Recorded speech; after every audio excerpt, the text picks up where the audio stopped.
Okay, so I'm here with GabrielSprach, or Sprach, I guess, who I've spoken with before on his channel, and I would recommend you guys go over and check out his content.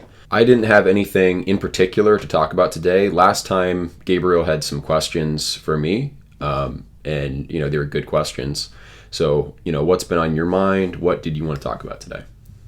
So, this is kind of a response to your last video. I saw you put out a video talking about kind of the need for philosophical discourse in order to lead to political conclusions, and how in order to do that, it's good to kind of have like a community that does that. And for now, in this point in time that exists online, it should extend into real life, hopefully. And I agree with that, and I pretty much agreed with like 99% of what you said. I don't even think, like, what I have for you today is there's more just questions and like kind of a skepticism toward some things that are associated with that than any like actual refutation. And I have some written down. Let's see, I have like three or four of them.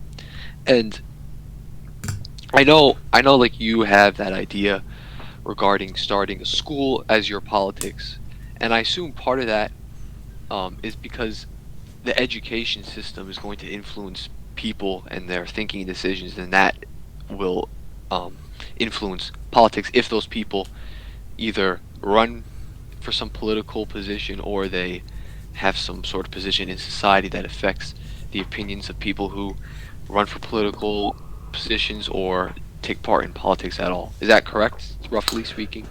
That's the optimistic purpose of the school, but I don't really focus on that. I've always been very pessimistic about the future of Western society, but also just advanced civilization. I think there are real resource constraints that we will be running up against in the relatively near future, not just peak oil, but peak a lot of natural materials that we need, tungsten and, lithium, etc.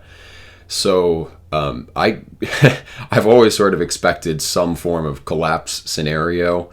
And the purpose of the school for me is really more like creating a network of monasteries, which is what allowed some classical wisdom to be passed on into the medieval period. Right, okay. That's fine with me. And also, I was thinking, you had, if I'm not mistaken, I'm pretty sure I've heard you say before that your ideal politics would be sort of like a Platonic republic, correct? Maybe not in every detail, but I think essentially Plato was right.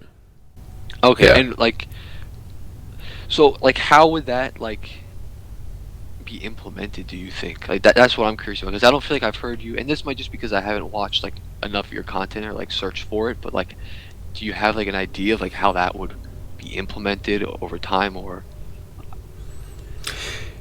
Yeah, so the model that I've talked about in the past of peer academy is how I see that gradually coming about. Now, when I say that Plato is like mostly on the right track, the key feature is there has to be a process of selecting intelligent, philosophically minded, virtuous men and women, and that's there isn't one absolutely correct solution for doing that. However, there are general features I think that will be held in common, but I actually haven't focused on that kind of direct like criteria for leadership in the type of school / community that I imagine. And it's imagined intentionally as a network to take advantage of this kind of like basically the idea behind like the multiple US states, or kind of the inherent experimentation built into certain libertarian frameworks. And I focused then on, okay, starting from a seed community that operates on some given set of standards. I would start my own school / community under my influence, but then once, people got into higher ranks, became kind of professors or teachers in the school themselves, their guidance and influence on how to run things in that seed community would influence it by a process, and it's a voting-like process that I've imagined. I'm not going to go into all the details of it. I do have one video on the channel where I kind of outlined the peer academy model. It's relatively short, and I use like diagrams. But so what's important is identifying who is trusted to kind of steward the next community. And the idea is to allow enough variation that you get that necessary kind of experimentation on not just like the rules in a community, but how leadership is selected within that next community, but not so much variation that the communities can't talk to one another. So everyone has to participate in the same kind of academic system, and I do think education is the way to unify a bunch of disparate communities. I mean, it's what the Jews have done with their system of rabbinical authority. Rabbi means teacher, and that's worked very well for them. And like you say, with education, you influence the next generation of leadership. So if you don't control a single education system that's not integrated in a network of communities, the network will just fall apart. Like, you can't start with any given set of, these are our values and this is what holds us together, unless it's already like a really well-established religion and people have total commitment and faith in the religion. That can't work. Whereas an institution, a process can be maintained in a networked fashion. So yeah, creating that variation up to a point, selection criteria varying between communities. How do you look for talent? How do you look for leadership? That's the main aspect that's like detailed in the Republic. And I don't think it's meant to be a step-by-step guide for us to literally follow. And Plato does talk about different political criteria in the laws, and touches on it a little bit in the Statesman. So I don't take, the model from the Republic to be the end-all, be-all, absolute, like this is the Platonic ideal. It's something close to it. It's like a best shot at what that would look like. But a lot of the details are fleshing out. How do you begin training guardians? What does early childhood education look like for them? What tests do they go through? What are the selection criteria to put them in authoritative roles in the society? So, I mean, that's basically kind of the meta question that needs to be addressed. How do you decide leadership? And I think it makes the most sense to think about how leadership is decided within the context of education, because if you don't explicate that aspect of leadership selection, then it just remains implicit. So like, instead, if we vote for leaders or like have a contest of strength to determine who's in charge, well, those people got whatever abilities they're being judged on to determine whether they're leadership or not. They got those through some kind of program, some kind of lifestyle, some kind of education. So if you're tracking that, then the system is smart and you can adapt your educational methods to improve leadership.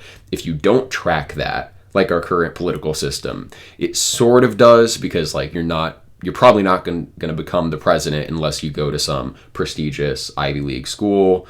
You won't get on the Supreme Court unless a similar. So we do have that to a degree, but it's a very kind of outmoded and like slow adapting system of like, you have to go to a prestigious school. And even then it's like, okay, you're tracking these people for 4 years of their development and education, when you like Plato said, you need to track them like basically cradle to grave, and be aware, what actually works in cultivating virtue, wisdom, etc. So, yeah, I agree with pretty much all of that. But in regards to, you mentioned like you kind of can't just predicate a set of values and have people follow them. Is this? Are you saying it's because you kind of think that people are not going to really find it convincing if it's just kind of arbitrarily put out there? Is that kind of the idea you're getting behind there? Well, sure. Yeah. Only if it's a well-established religion that people have been adhering to for generations. And even then, like, those religions that do that successfully have similar kind of educational institutions. Like, you can't become a Catholic priest or an Orthodox priest without going through a certain standardized system of education to take on that role. Right. Yeah, and with values, I mean, that is true, but I do think that, and I'm not saying this is the correct route to go, because I agree with you when you say that there needs to be like a rigor involved, and by that I mean like actual philosophy being done to come to a serious conclusion. But I guess like you could, and, well, it would never actually scale to the size of religion, I don't think, but it could sort of get to the point where people adhere to a set of values that are kind of arbitrarily put out there and not necessarily justified because they appeal to emotion, which is what I think happens a lot of the time. But I guess if you do that, there's going to be some pretty bad consequences for your whatever system you're trying to propose. It's not going to, I mean, people will eventually start to question it over time. I think is also something that might happen if they don't see like a good justification for it. Like in the case of a religion, that's kind of the role of God. That is a justification for like moral axioms, etc. So that becomes, I mean, it's still questionable, obviously, as we've seen, but it's a little bit harder to question, I would say, than if I just say follow X, Y, and Z because X, Y, and Z are good. That's a lot easier to kind of question, and I think a weaker system. But in regards to like these seed communities, do you think there is like a potential problem with them in that they could be sort of stamped out by the state if they are in a way kind of opposed to the values of the state? And like I don't know if like those kind of communities are going to be like well established enough to protect themselves or sustain themselves without getting like maybe through like just brute force or like some other means of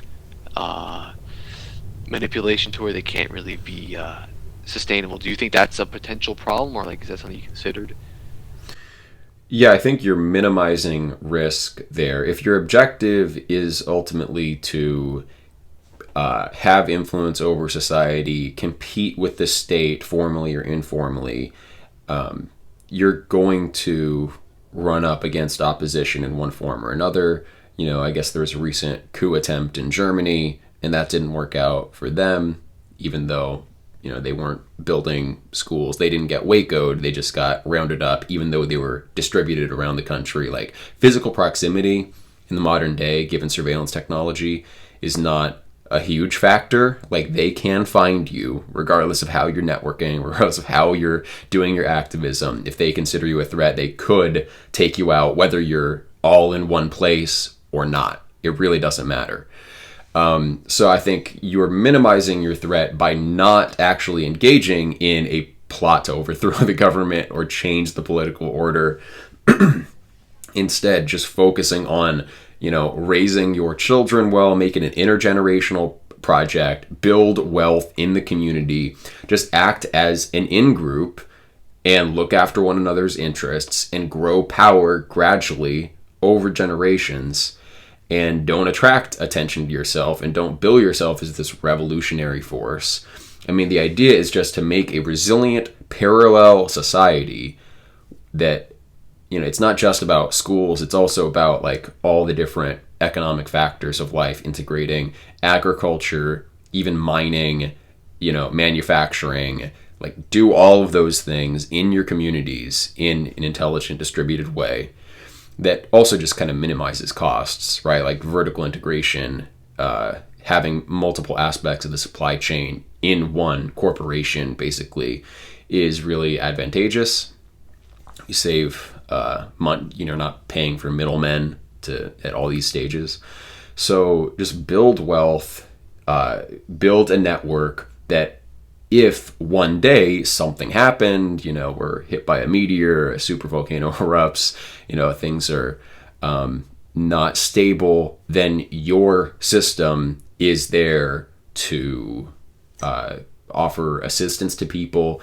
And I think if society continues on its current trajectory, even just a slow, steady, or stepwise decline of living standards means some parallel system like this is going to offer more and more comparative advantage, and it'll attract more and more kind of defectors from the broader society.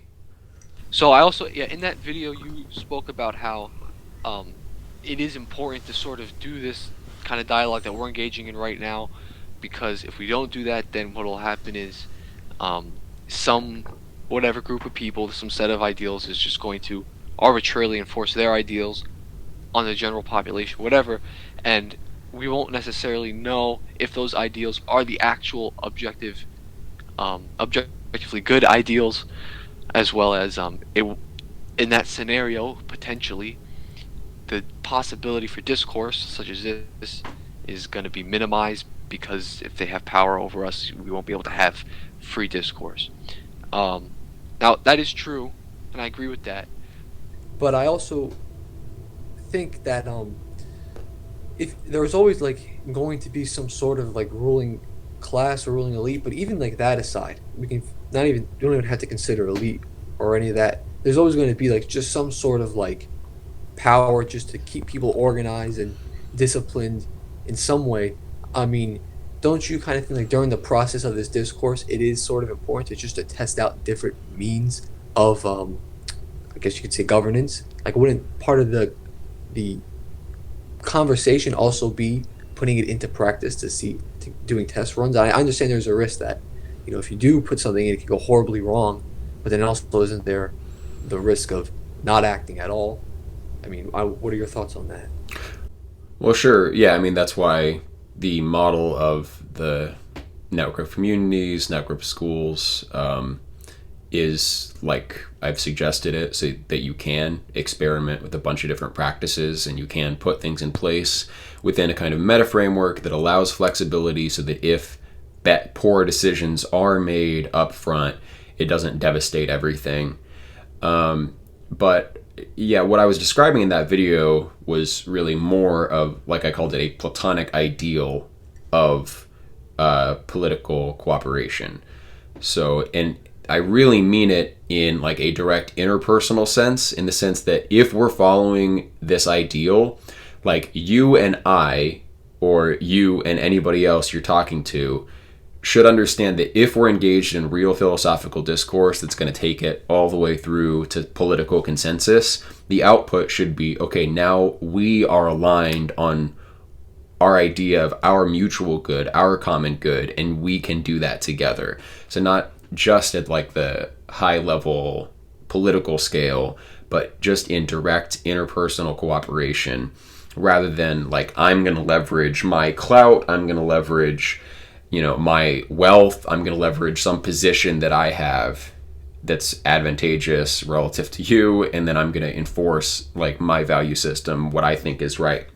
And I think you're failing in some respect when you do that.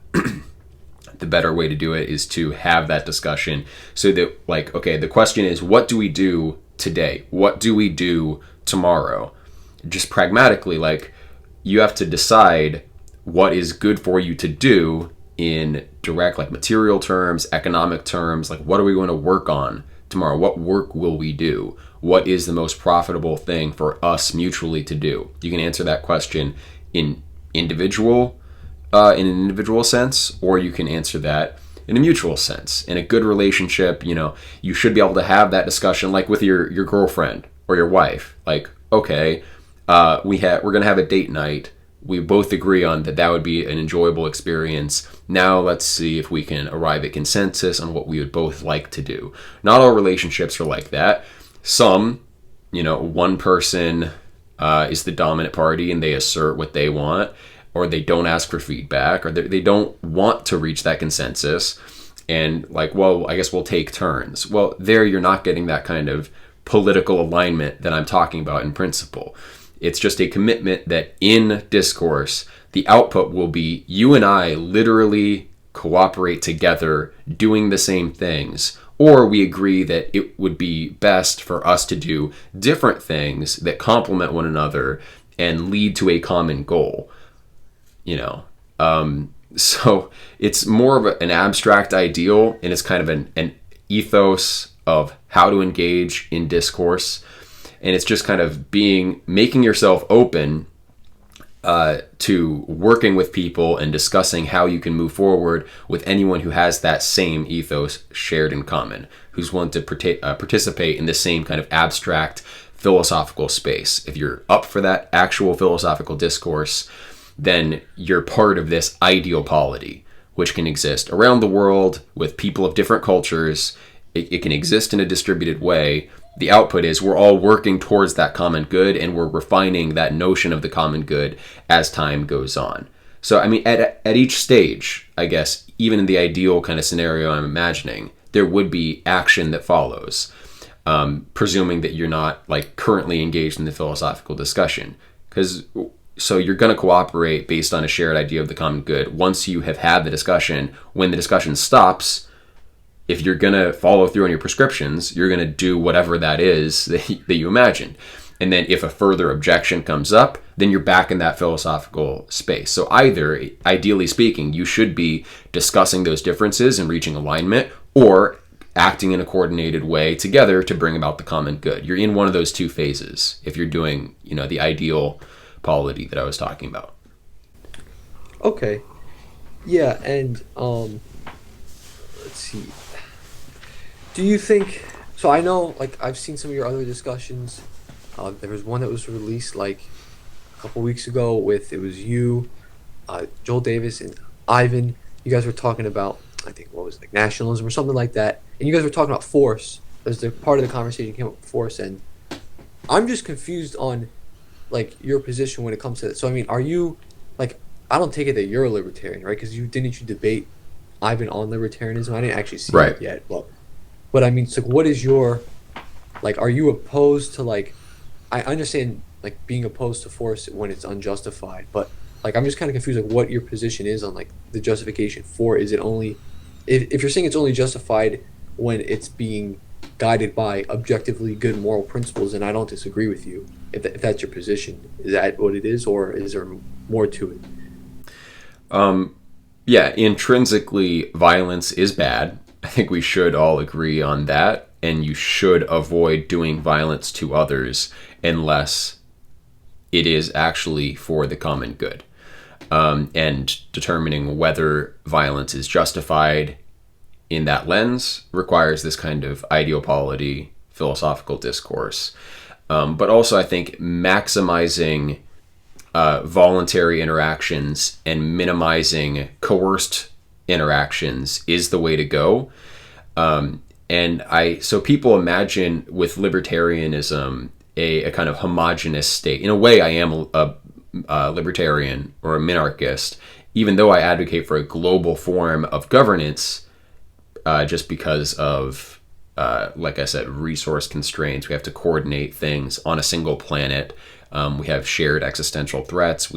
If we don't coordinate, we have technological threats that will arise, right? Like our destructive potential as human beings increases through time. So unless you can find new ways of mitigating that, eventually we're going to kill ourselves. I think that's just like, it would happen eventually, ceteris paribus. So even though I do think you need to coordinate at the global scale, you need like a kind of guardian class set aside to take care of those things. You should also allow any community to exist peaceably with whatever values it wants to enact. So yeah, people imagine with libertarianism a homogenous state.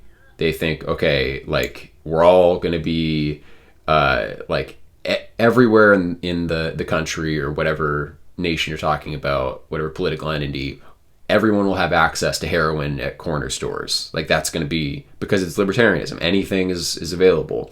But I think what would and should result is a network of communities that voluntarily decide on certain standards, just like you do have in the real world. Like individual cities, individual counties in the US have different regulations, and people can move to different counties if they don't like the regulations where they are. Even if the federal government in principle is, it kind of has to be more libertarian in a way than the states or counties. As you go down, there are different options for people, and the same applies for employers, corporations, social clubs. Like people enforce their own rules. And that is where you can get that control on libertine excess, the kind of danger of libertarianism. So I think Yeah. There's a way of doing that, though, that maximizes the realistic prospect of forming those communities. And some of that would require an application of force to like preserve the space to allow people to join communities, to form communities. So that would look like things like, if a community wants to apply force to its own members to prevent them from leaving, for example, then this kind of higher level federal or global guardian aspects of society would have to step in and say, no, you're not allowed to do that. Freedom of egress has to be protected.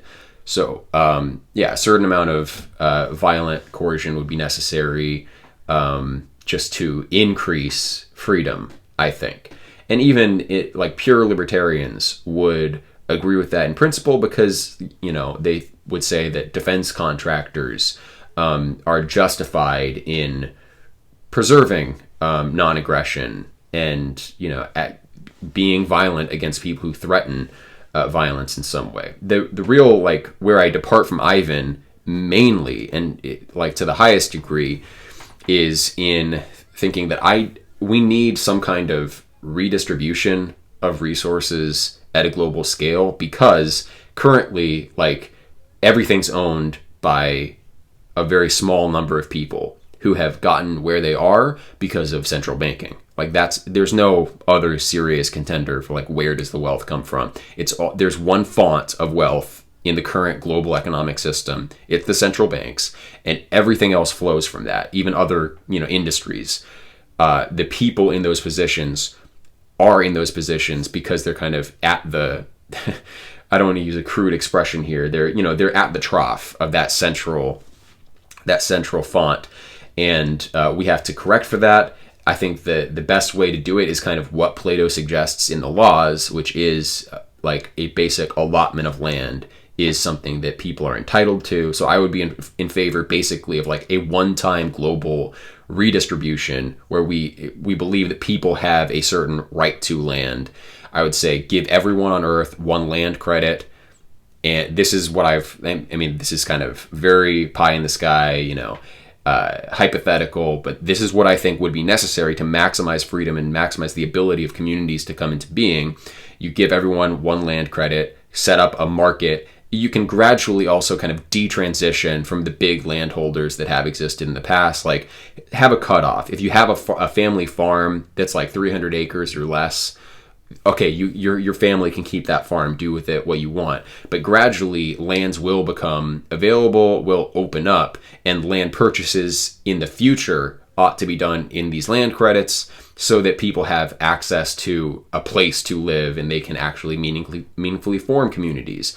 You would also kind of need a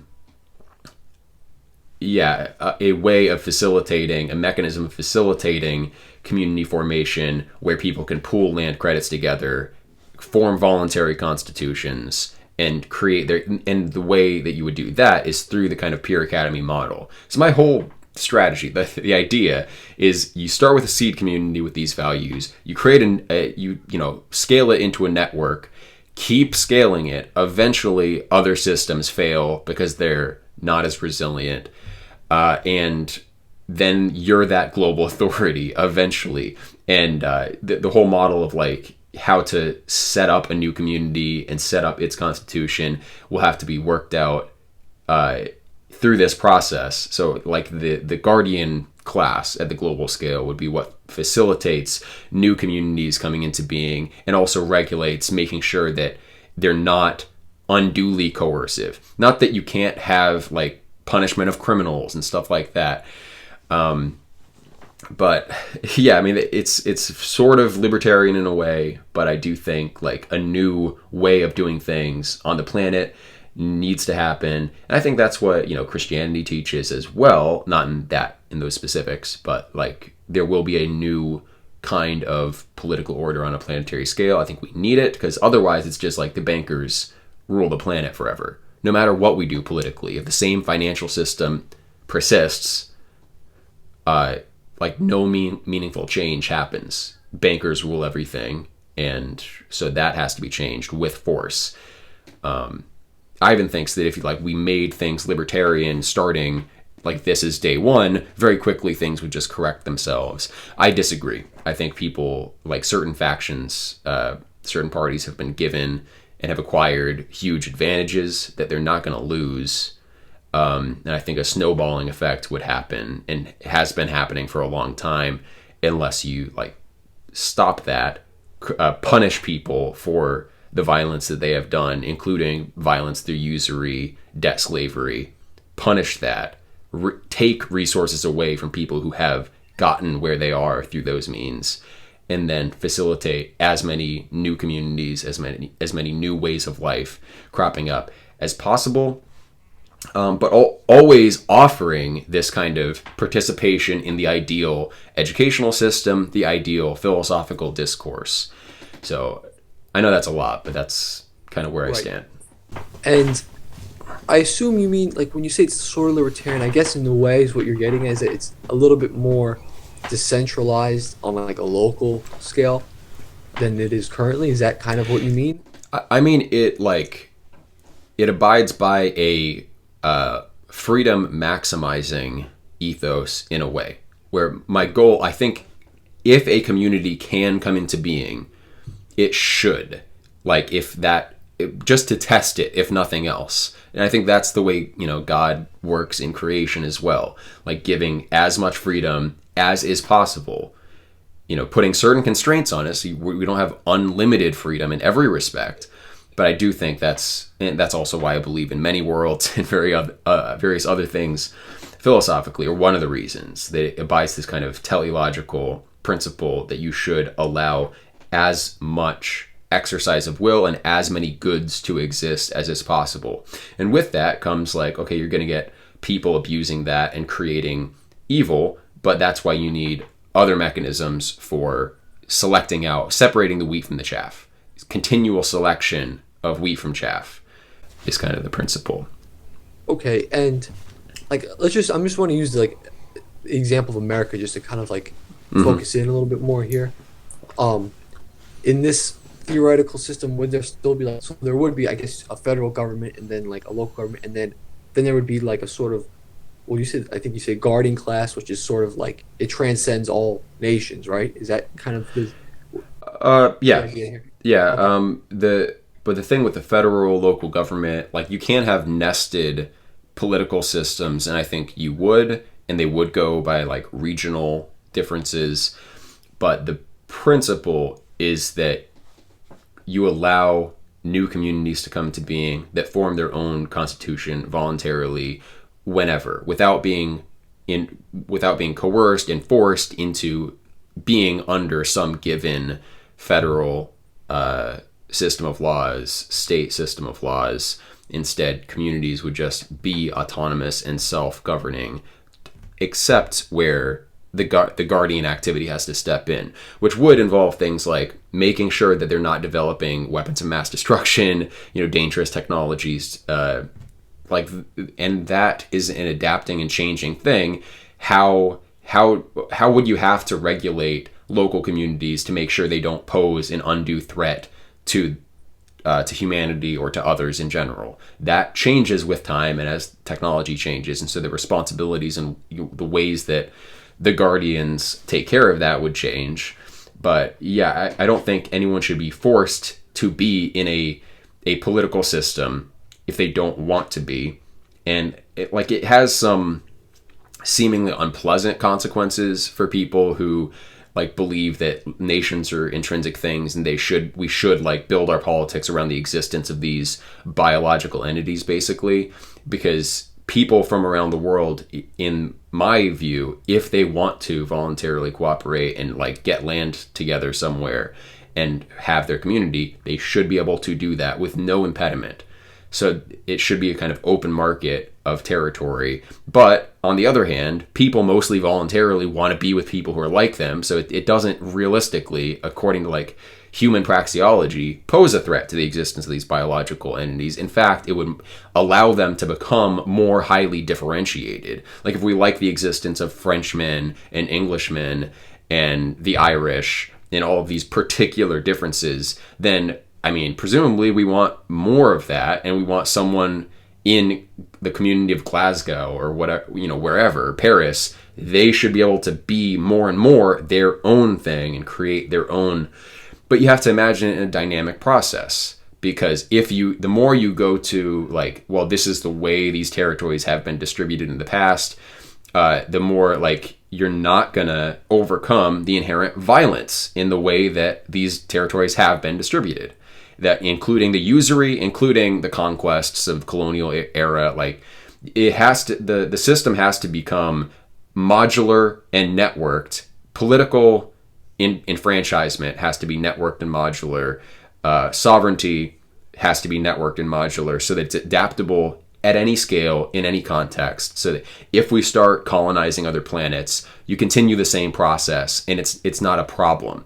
Whereas right now, okay, we colonize a new planet, and like, what is there, like USA planet that gets colonized? Or, I mean, more likely would be like international consortium of like scientific and financial elites that colonizes the new planet, and then eventually like that new planet would realize that like we're the superior planet and we're going to conquer the Earth now. I think that's how it would go according to like the current ways of thinking about sovereignty. And that, like, obviously I'm opposed to nationalism on that basis, but I also recognize that that's really far in the distant future if my ideals ever got realized, if they ever became selected. And in the meantime, like there are certain aspects of national politics, nationalist politics even, that are beneficial, that should be participated in. You know what so I'm not like an absolutist about this, and like we need to do this at this moment. But I think ultimately, like with long-term planetary challenges that humanity faces, it's the way to go. So okay, yes, that's actually kind of what I wanted to get into, because maybe this would also be a good time to kind of, because I know last time we wanted to talk about that video that I did in response to your questions for nationalists. Maybe we could kind of get into some of that too. Yeah, that's kind of also what I was trying to get at before, is in the meantime kind of thing, because I get where you're coming from, and I think long term too, but it also, you do have to, and I don't mean like you, but I just mean like in general, you do have to participate with the things you're kind of handed with now if you want to like see significant change in our lifetime. And I understand like it is a little selfish just to say, oh, I want to see change for me but not for my children. But that's not even what I'm saying. I'm saying, well, I would like to try and do both of those things at the same time. Now, I don't know if that's possible to do it in the current lifetime that we inhabit, but I do think there's definitely things that we could do that would definitely aid in that, and part of that's going to be participating in national politics, or even well, this is still national politics, but like local politics and federal politics. But yeah, I mean, so that's also what I was curious about. Is like you're not opposed to some of the things that nationalists want to implement now. Is that correct? Like, I'm just like, what do you? Yeah, no, I mean, I would kind of treat individual countries as an analog to the kind of ideal voluntary communities that should exist. And so the same kind of logic applies. Like if a bunch of people in the Netherlands have a vision for their future, and they want to change their future through getting someone elected and doing what they can with the political system, sure, I'm not against doing that. However, I do think that the way to see the most change in our lifetime is not to invest a ton of energy in massive bureaucratic systems that we don't control, and which in fact are designed to control us, not the other way around. And I think people are generally very naive about like how well established these control systems are, how kind of fixed they are in their nature. And they think that, well, I mean, we'll just change things by getting new leadership. And I don't think that even matters. Like, you can get a bunch of new people elected, way more than any nationalist party has, and it still won't make a difference because the deep state, because of finance, because of these things that are just baked into the system. And I do see like state finance education, the whole like the power structure that exists today is part of the beast system. And if you try to join it, you will be corrupted, not vice versa. So the best way to see change in our lifetimes is to form this network of parallel resilient communities where we can actually instantiate our values, whatever they may be. And that includes, like, if we think that voluntary association is very important, or association with people who share cultural, ethnic affiliations, we can actually provide for that. Whereas at the national scale, we can't. It would be illegal for us to like push something like that forward under current law. So you would have to change all of the law. Like, we just don't have the power. Even if I agreed sentimentally, and I don't entirely agree with nationalists because I am a voluntarist at heart with I think if people want to associate together, they should be allowed to. So I wouldn't enforce policies that restrict people's ability of voluntary association. Right now, more voluntary association would help like nationalist values in obvious ways I'm not going to talk about for obvious reasons. Right. But yeah, trying to like, I don't think you're going to endear yourself to the public either if you like embrace this kind of fascist ethos where like we're going to have a top-down centralized society, corporatist government, where like, or an integralism even, where like we know what's good for the people and we're going to like this assertion of this is what's right. People won't go for it. Things are not headed in that direction. I have no faith in the ability of dissident communities to transform national or even local politics in a meaningful sense because interests are entrenched.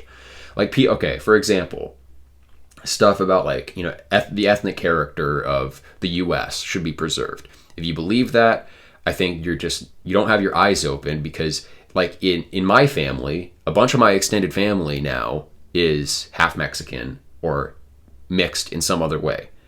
Like, they're not going for the kind of nationalism that many people in these spheres would want.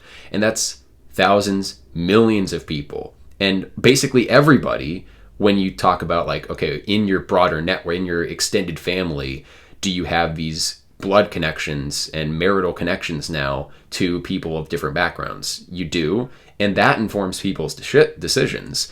Even people who are just like racist, if they, for whatever reason, are forced to be around somebody of a different race, perpetually, like you're working, maybe you're a truck driver and you're put in a truck with a black guy, eventually you're gonna become kind of friends with that person. Like, context matters, and in our context, we cannot stop mass immigration. Like, just literally, we can't do it. We're not able to do it, and that the inertia is just too much. So I think, focusing on voluntary communities and having a resilient way to preserve identities is what's necessary and urgent, not like pretending that we can change things at the level of national policy. Because literally, we cannot. You're outmatched, and like, plus, I think my solution is better and faster anyway. Right. Yeah, I get that. And so there's a couple things I just gotta pick out what you're saying here. In regards to voluntarism and free association, I get what you're saying because one part of me, I will admit that, it's like, I'll use an example here.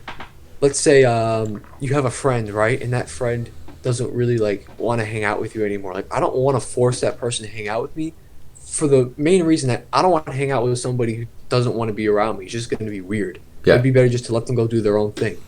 Like, that is also part of why I would agree with like just kind of like letting some people do their own thing.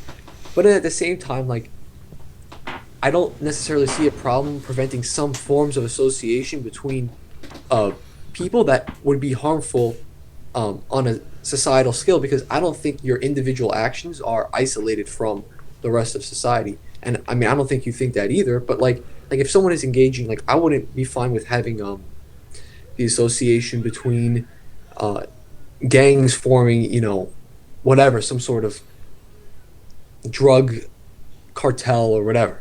Like that's an association I would think is um, inappropriate. Or like business contracts. Like those are forms of associations between like industries and like pornography. It's sort of like degenerate kind of associations as well. Like I don't think those would be acceptable because those will have ripple effects in society that'll degenerate society. Maybe not today, maybe not tomorrow, but 5 years, 10 years, and I think we're kind of seeing that now. So that's sort of like where I think there has to be one kind of limit, Right. in some way, between associations. Sure. I think in the American system, if you were going to just kind of modify and evolve it, we have the states, and state governments can change, like not drastically, but that would be the way to enforce those kind of moral values. Like if Oregon wants to legalize heroin, I guess let them. Like what are we going to do? And like anyone who wants to live in a place where you can access heroin, move to Oregon, and they can't no longer have this dissident force in an otherwise like more conservative society where people are complaining that like the government is stifling liberty, expression, whatever. Like let them have their place. Let conservative people have their place. And we're all happy, like more or less. So I'm for states' rights. I'm for like basically libertarian policies at the federal level, and not libertarian policies at the state level in the U.S. I think that's what's for the best. Because if you try to control things and increase the power of the federal government, people with different values can get in and use that same power that you have acted to increase. You know what I'm saying? So it doesn't seem prudent to try to change federal policy on things like that. Drug legalization. And plus things are already relatively controlled in legal terms now. The problem is that our law enforcement just has this like systematic network of exceptions that are made in whole areas in the country that just don't get, the laws are not enforced in certain places, which is less a failure of like the wrong policies and more a failure of the level of morals of people and the amount of corruption in government. And so the way to address that is to increase the level of virtue in general, and we can't do that except in the cultural ways that we can. So like people in these spheres often promote reading books, working out, things like that, and that's a good thing. I don't see any problem with that. And like the kind of cultural warfare is okay, but still I don't think any of that is going to be meaningful long run, because masses of people can't change the direction of masses of people. Concentrated groups of people can. So expert propagandists can change cultural values if they know what they're doing. But even then, how do you get expert propagandists? I would say you need a way of training them. You need the best education system for generating these expert propagandists. So even if that's the way to go to create a better society, I still think, build schools, build local communities. Because, the alternative is what? We're like all kind of on our own computers, in our own spaces, coordinating spontaneously to like change society. It doesn't happen. That's not how it is. Right. I mean, so okay, let's focus on this Oregon example. I don't like, if you believe in God and you believe in like objective moral values, wouldn't you also say you kind of have like a duty to maybe just go over there and try and fix it in some way? I think you kind of have to. Like, I mean, if I see somebody drunk out of their mind trying to get into a car or operate an airplane, I think I sort of have a bit of a moral obligation to like go over there and like physically stop them from getting in a vehicle before they go and, either run into a bunch of people or fly into some building. I think there's like, you kind of have a moral responsibility to prevent certain things from happening because of the negative effects that's going to happen on a large scale. And I get you can try and fix that through the means you just mentioned, but also I think there has to be some more immediate forms of prevention in that sense. Yeah, I mean, if you feel that you have a moral obligation to improve other people's lives, then I don't see a better way of doing that than building this network of communities and putting communities in Oregon where it can influence the local culture, influence people there. Because like I said, like just changing policy and making things illegal doesn't make a massive difference in like, you know, people will just become better unless you have this virtuous society. And how do you build a virtuous society? You need ways of training virtue into people. So I get like, if we had a virtuous federal bureaucracy and virtuous leaders, should they go in and force, like, should they violate states' rights? Like, if the people of Oregon decide X, and not that I think, you know, democracy is exactly justified as it exists. It's more that it is an analog to this ideal of the self-governing, you know, sovereign community.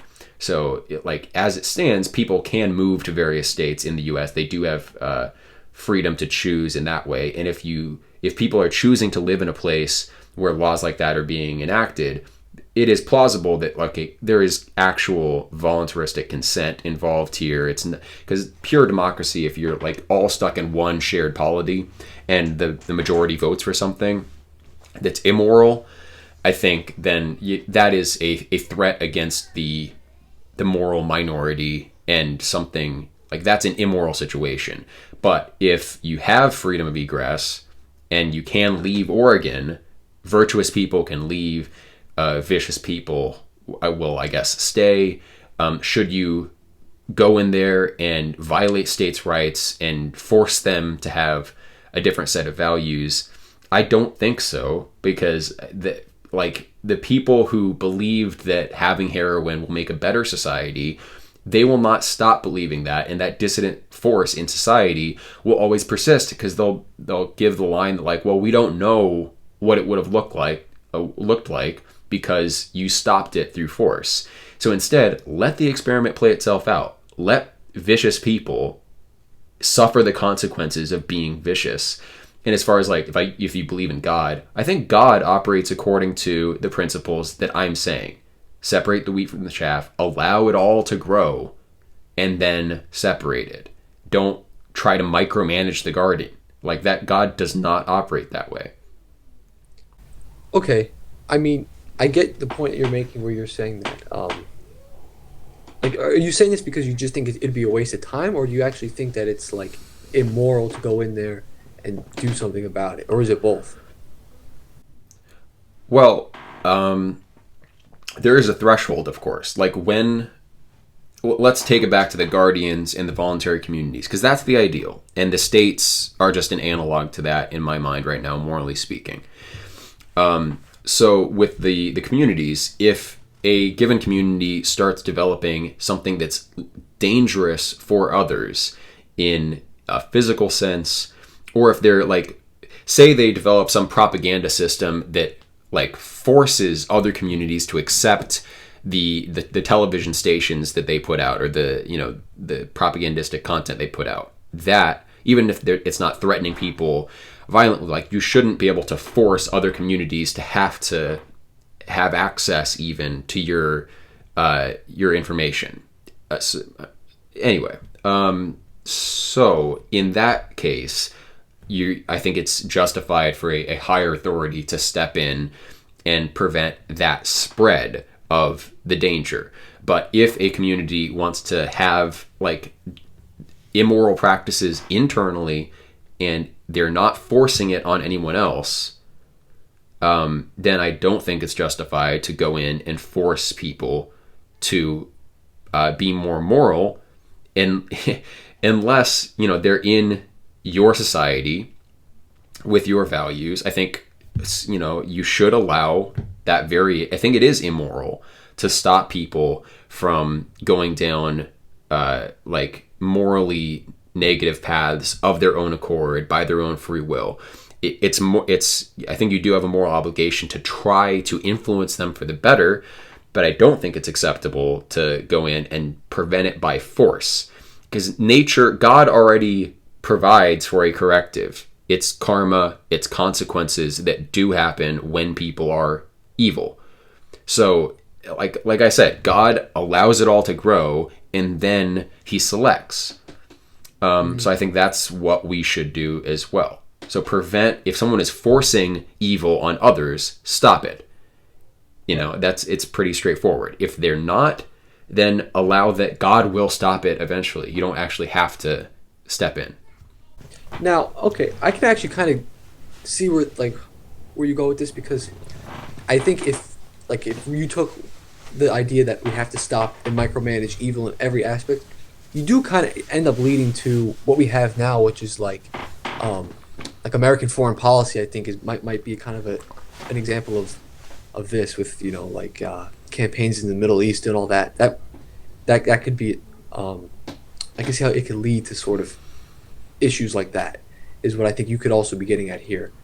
Now, you did say, however, that if they're doing it in your society, then there would be you kind of have a rite of passage to do something about that, right? Mm-hmm. Now, okay, in this case, in America, wherever, it is currently taking place in our society. So isn't there a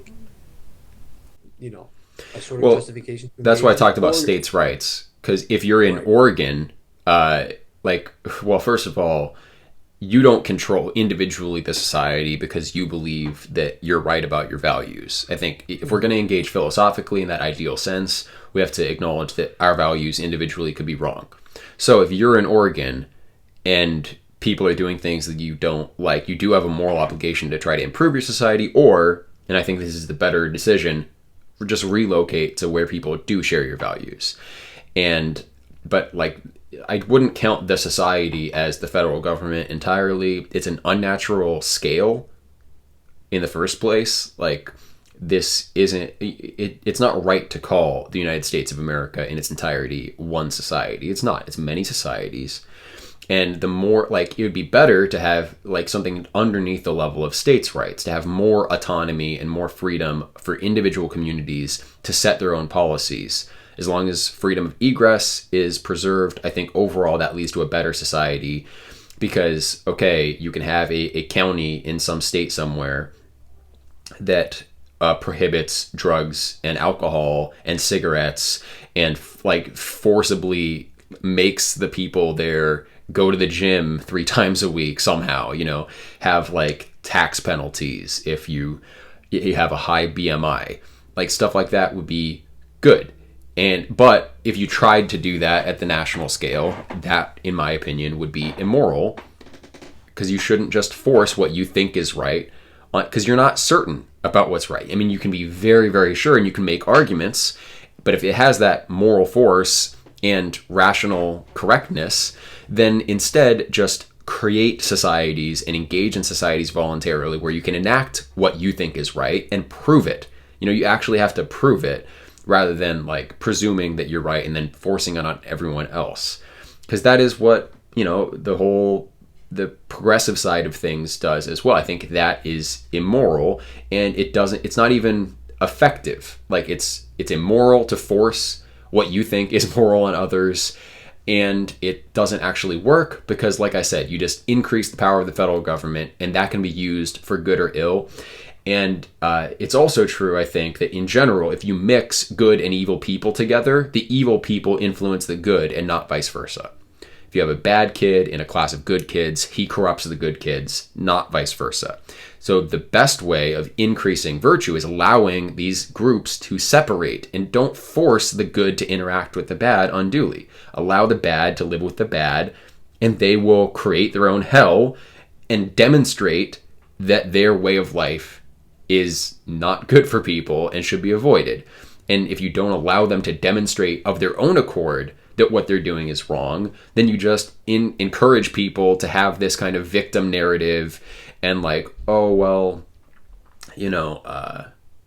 this, like I said, actually heroin is good for you. It's actually a kind of medicine, and you don't know the man is trying to suppress it, and people can keep on making these arguments ad infinitum if you try to, like, in an interventionist way, stop people from being immoral. It's impossible in the first place because, like I said, bad people influence good people in general, in totality, not vice versa. You need to allow good people to voluntarily associate and have their own norms, allow bad people to reap the consequences of their behavior. I think that's the moral thing to do. So no, I don't think Oregon is like part of my society. When I say it's happening in your society, like if you are in the moral majority of your own society and people are violating your moral norms in your, like if I'm in a county that has, it's a dry county and people are circumventing that, then the moral obligation is to stop them from corrupting your good society, the literal society that is their local, that you interact with. I don't think the same extent, like, well, we're all one human species, we're all one big global society, so that means I can, like you said, force people in Iraq to be democratic. And that's ridiculous. I think it's almost as ridiculous to go and try to change the people of Oregon when you're not from Oregon. You don't know how it is in Oregon. And also there is a certain amount of change, like adaptation, morally speaking, where different lifestyles suit different environments, and that difference should be allowed, not abolished by presuming, like in a bigoted way, your moral framework. If it's bad, they're gonna find out that it's bad. And don't enact and justify that kind of intervention that could be used to force good communities to adopt bad practices. And that's actually what's happened, right? Like the federal government steps in and forces the guy to bake the cake for whomever. You know what I'm saying? Like, right. So that's the way it typically goes, not vice versa. Now, I think the U.S. is a bit of a, like, I kind of think it's also contextual though, like, because the U.S. is a bit of an outlier when we speak of nations, because it's so big that there's a lot of different. First of all, there's a lot of different people here, ethnically and all that. But there's also, like you said, like even people who are the same ethnicity. Like, you know, I'm not going to be the same as a person from I don't know, Oregon, and but I think, like, let's take somewhere smaller like England, right? In the case of England, I think overall, like, yes, there's differences within England, of course, between like the north and the south, but I would still say, like, that society is small enough to consider it one society. So don't you think that also, like, depending on the nation, its size, and the nature of the people inhabiting that land, it would also kind of change the way that works? Or sure. What? Yeah. Yeah. So the ideal, like I've said before, is you have voluntary political association. So the scale of that community is however many people are contributing their land credits to the common territory. I think that's the best model for state formation, society formation, voluntary association, and allowing people, like, okay, I want to leave my society and join another society. I take my one land credit, so I just increase the territory or possible territory of that other society. That's how I think it should work in principle. That's the best way to do things. And with the way things are, modern day states are analogs to those communities, but still encouraging more local variation and allowing as much freedom at as much of a local level as possible is the way to go. Still, there is a spectrum, and like if the English people have a preference for a given policy that Scottish people disagree with or Welsh people disagree with, and on net, like the Scottish view is dominant in the society, and they enforce that at the level of like the UK as a whole, then I think that's not the best way of doing things, and instead allowing more regional differentiation, allowing the English preferences to be dominant and enshrined in law in England is the way to go. The Scottish preferences enshrined in law in Scotland, and so on down the chain. like the idea is maximize the ability of people to associate voluntarily and enforce the moral norms that they think are right. So whatever you have to do to allow that is what I would recommend. In general, a kind of like less federal authority, more state authority, and even more local authority is the way to go, though. Okay. Okay, I guess, and if I'm also understanding you correctly, the people who are more invested in society would be the ones who have more of a right to determine how that society operates, right? Sure. But what do you mean by invested? Well, by invested, I guess I could say people who have, like you brought up that idea of land credits. By that, you just mean ownership, or like how does that? No, this is my redistribution scheme for correcting the violence of the past that has led to patterns of ownership around the world. Because if you don't correct it, literally always the bankers will be in charge, implicitly, if not explicitly. So you have to change that somehow. And I think the way to do it is to change land ownership. And that also allowed, so this goes hand in hand with the idea that, you shouldn't just abstractly increase freedom. You should concretely increase freedom. And the way to do that concretely is to allow people a place to live. And, so if you have 100 people that want to live in a certain way together, then you should allow them to live that way together and allow them a territory to do that. This also treats possible peoples and actual peoples on a par in a way, rather in this solves a lot of the kind of borderline cases that I've talked about. If you're a nationalist, you believe ethnic groups should have sovereignty. Okay, then when should one separatist group get the right to have its own state? And what do you do in these edge cases, and how do you handle that? Well, it's handled automatically if you treat people who want to become a people on a par with people who are a people.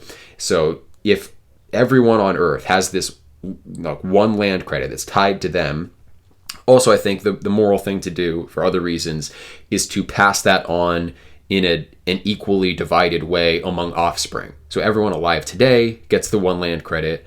And if I have 5 kids, each of my kids has a fifth of a land credit. If I have 2 kids, each of them gets half.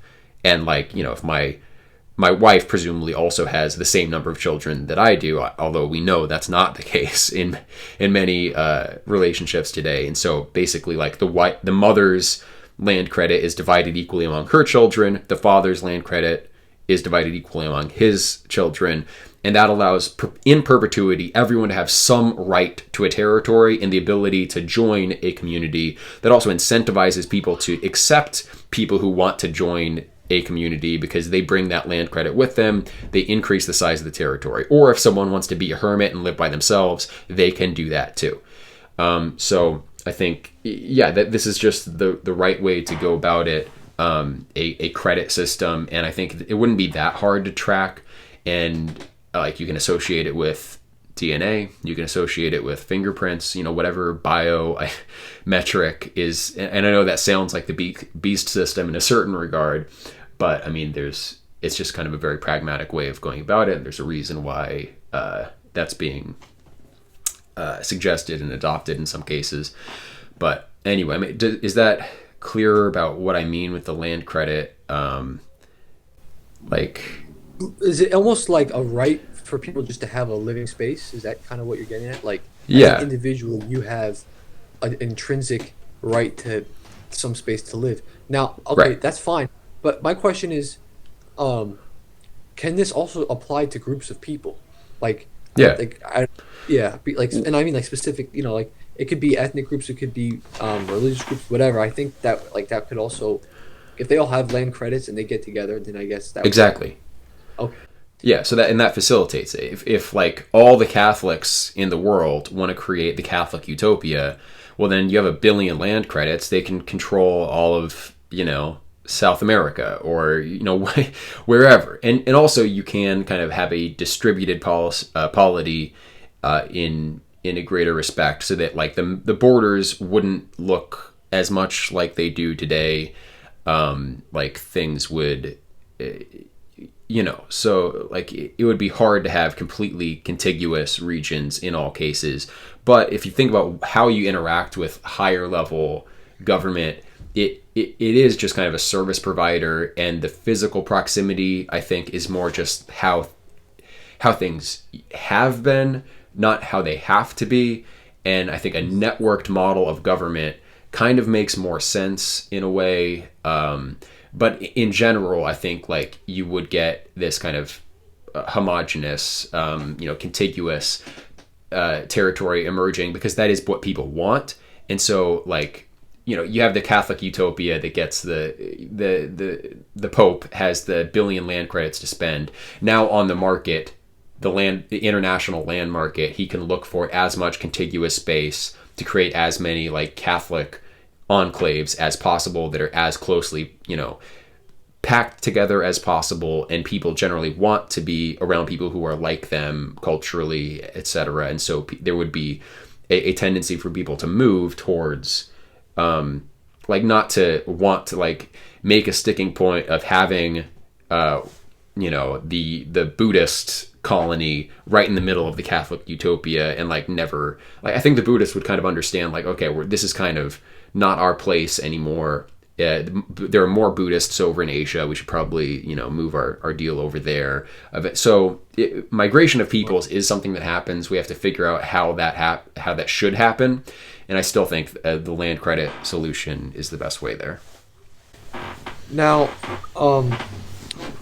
when we were speaking about the idea of like Oregon and like all this sort of idea of like autonomy between states, I also have a question regarding this, because let's take, for example, something like the Balkans, and you kind of have like a lot of states in the 90s and all that, early 2000s, like they wanted to secede from other states. I guess a good one that comes to mind is Kosovo and Serbia, and I assume, given your presuppositions here, like or you can even use Ukraine and Russia today too, that they would be justified in seceding from whatever greater state they were part of beforehand. Because now, okay, I understand why you would say that, but my question then becomes, well, what if the people that are in that land like benefited from, like, and actively benefited from the land that they're seceding from? Like, don't the people in that land kind of have a sort of right to say, hey, wait a minute, you can't just like leave and take off after we've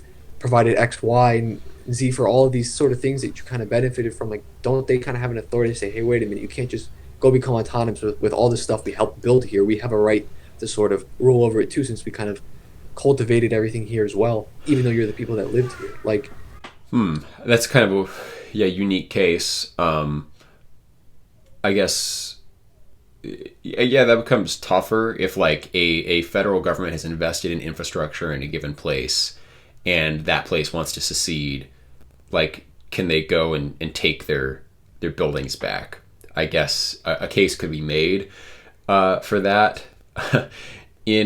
Obviously in my ideal land credit scenario, it doesn't crop up because it's a market driven process. And also, like, if the Catholic utopia owns all this space and you want to leave, it would be a matter of like land purchases and land sales that amounts to that emigration process, or secession process, if you want to term it that way.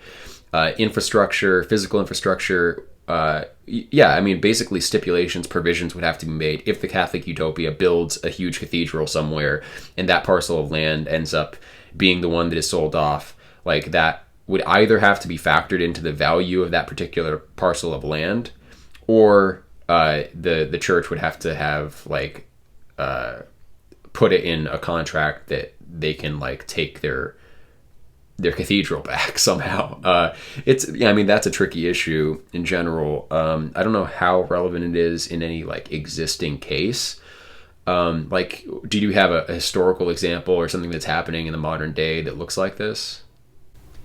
Well, I suppose like in the case of the eastern part of Ukraine, like there would have been like, there are people who are like Russian minorities, and I assume that like at some point in time, I can't point to like exact buildings. I don't know off the top of my head, but I assume at some point in time when the Russian Empire, ruled over that land, they invested in that society significantly, and that would sort of be a justification for their quote unquote invasion in there. Like I don't see Mm-hmm. why, like, like I think, okay, well, if you, like, if I build a house for you and you lived in this house, and or multiple homes, or and provided, let's say, let's like irrigation systems, whatever, infrastructure, and then you just say, oh, I'm gonna leave, and I'm just gonna take all this stuff you invested in this society for me, and you have no authority over me. You can't tell me what to do, or you can't, whatever. You have no authority here. Well, then I'd be like, well, wait a second. Actually, I do kind of have authority, because I invested, my labor into this society that you're living in. I invested, you know, resources that could have been invested into mine if I wouldn't have wasted it on yours. So I kind of have, it's sort of an act against me to leave in this sense. And but I don't think that. Sorry to interrupt you. I don't think Yeah. that's like um, an absolute thing. I think that's just like, that's a case by case basis. I Right. think in some instances what you're saying could totally work, but in some instances, like, you have, like, the historical stuff is going to be connected to the decision making. I don't think you can get out of that. Right. Yeah. Right. So you can, under a solution like I've been talking about, it would be a matter of like economics and valuing certain things and factoring that into prices or contracts and saying, like, we're investing in this territory, we have the right to pull this stuff out if ownership is transferred. Just like, I mean, if you buy land today that has a portable building on it, the portable building doesn't necessarily come with the land. Yeah, contracts or economically determined. In historical examples, like with the Russia thing, that's obviously way more fuzzy, and it's very unclear who has a right to the infrastructure that's been developed somewhere, and by extension the territory. Because, like, okay, the Ukrainians also paid taxes in the USSR or in the Russian Empire. They also did work. So if, like, you would have to kind of prove that the people living in the territory that's now controlled by the Russian state, those people disproportionately contributed to infrastructure that was put up in the Donbass, right? Rather than saying, like, oh, well, it was the Russian Empire before, and they built this infrastructure here, and so the Russian state today is the one who rightfully owns this or has a claim to this. But it's like, okay, did the Ukrainians do nothing? Did the people living in that particular region do nothing to develop the infrastructure? They were also part of the Russian state. So when a state fractures, when secession occurs, like, the seceding state also did some of the work to contribute to the infrastructure of the former whole state, right? It's not like, Yes. yeah, so it's, yeah, that is very fuzzy, and you need Well, then, and I ways think of, in that case, you'd have to have like a sort of resolution between the two parties there, because both of them do have a legitimate a legitimate sort of concern here. So I think in that case you'd have to sort of figure it out, diplomatically or whatever. Like, you just it's got to work in some way right. on that basis. So I don't Right, know. and like, people have kind of realized that with the necessity of international law, so that's why we have the UN and all these different groups to facilitate negotiation. And I think that that's kind of the right idea, but I don't agree with how it's been implemented. And I think, the hypothetical guardian class/race should be the ones administering those negotiations, and just the people who are tasked with handling these negotiations now, I don't think are competent to it. They're yeah, I mean, not, I don't know. It's a very murky and fuzzy issue how to best resolve it today, which is why I don't really deal all that much with contemporary politics and the way things are.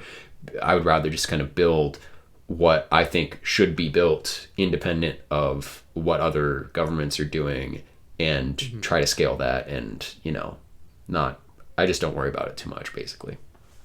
Okay. Yeah, I mean that's pretty much. I covered pretty much what I wanted to go over. I don't know if there's anything else you want to talk about. Um, but yeah, that was pretty much it for me. Okay.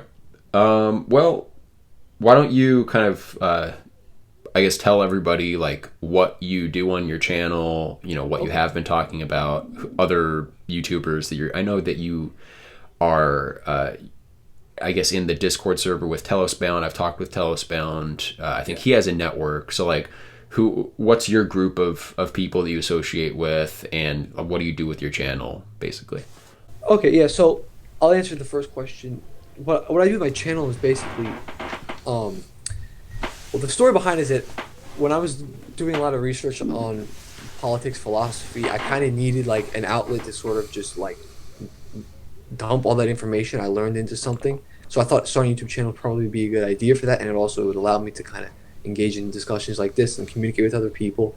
So basically, the idea behind my channel is to sort of investigate philosophy and politics, and then kind of see how they overlap and how they can kind of how philosophy would justify politics, and I'd kind of dive into different political theories. And I usually when I do this, I try and like just give what the theory is in and of itself. I do include some of my own personal ideas in there, and I have made videos which are like my own ideas.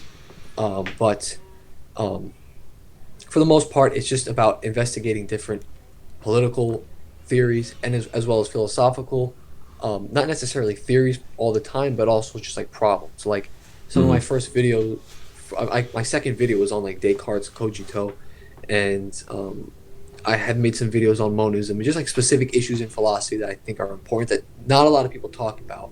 Such as another one would be solipsism. Like, um, I haven't really seen any good like. Well, the video I put out is not a refutation of it, but just sort of like a refutation of its justification. So it's focusing on political theory, how philosophy relates to political theory, and specific issues in philosophy. And I also use the channel to engage in discourse with people that I have been wanting to talk to for a long time, such as yourself and such as people like Dugan, Jared Taylor, E. Michael Jones, and I want to get Chris Langan on eventually. Um, Now, Telos Bound, the whole. So I'm very good friends with Trey, who you had on the channel, and he started the project like a year ago, and the idea is basically he wanted to unite um, modern philosophy with uh, Christianity, Orthodox Christianity, because if you see, and you know this yourself that the the early church fathers were engaging a lot with Platonic philosophy and incorporating, Platonic notions or taking from um, Platonism and Neoplatonism, taking those notions and sort of Christianizing them and using them to explain Christianity. And basically, I think what his project is more currently, like he's kind of shifted over his focus to this, is doing that same exact thing, but with more modern philosophy, such as like German idealism or um, phenomenology, and I guess other forms of like sociology or psychology, like Lacanian psychology and stuff, sort of like that. So he's uniting or trying to, I guess you could say, resolve the problems in modern philosophy with the traditional wisdom of Orthodox Christianity. Now, my role in that is that I've known him for a while, and I was there during the when the project was being created. And for people who are like interested in that kind of thing, like you join the Discord server and you can become like an associate if you produce content, whether it be writing, video production, whatever it is. And there's kind of like a network of people who help promote your stuff and help, get you more engagement on yourself. So that way, not necessarily to like make you famous, quote unquote, but just to kind of have people engage with your ideas and your content. So that's basically the premise of it. It's just sort of like a network to have people engage in philosophical discourse. But there is, at the head of it, a kind of I don't want to say ruling ideology, but just sort of like Trey, who runs it, he has his own philosophical idea, as pretty much anyone would. But there's also, obviously, we allow a bunch of other philosophical ideas as well. So that's kind of the Mm-hmm. premise of Telos Bound. My role in it specifically is I was like the very first associate, and my YouTube channel was closely linked to that project as a sort of like I was kind of like the guinea pig for it. um, and I mean, it helped me out pretty significantly in the beginning, and it still does because I have a place now to communicate with people and all that. Yeah, that's cool. Nice project. I've seen a couple similar groups on YouTube over the years, and it's good that young guys are forming these networks, and I definitely encourage all that. So I'll put a link for Gabriel's channel in the description. Any other link that you want me to put there? No, yeah, that'll suffice. Okay. Yeah. Well, it was good talking with you. Maybe, down the line when you've thought more about, what we discussed today Yeah. politically, you think of some new objections even, we can talk again. But yeah, this was very fun. And thanks everybody for listening. God bless.